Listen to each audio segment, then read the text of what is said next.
My first time trying this coffee. I tasted a little bit of it and it actually wasn't bad. And I'm into cold coffees, but I drink coffee mainly for asthma purposes. I'm really a tea person.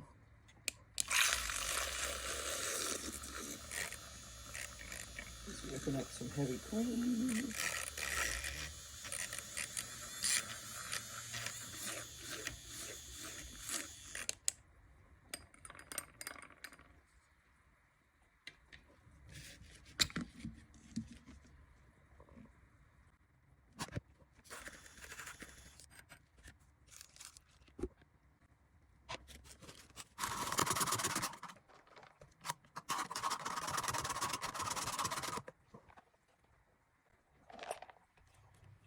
It actually tastes good.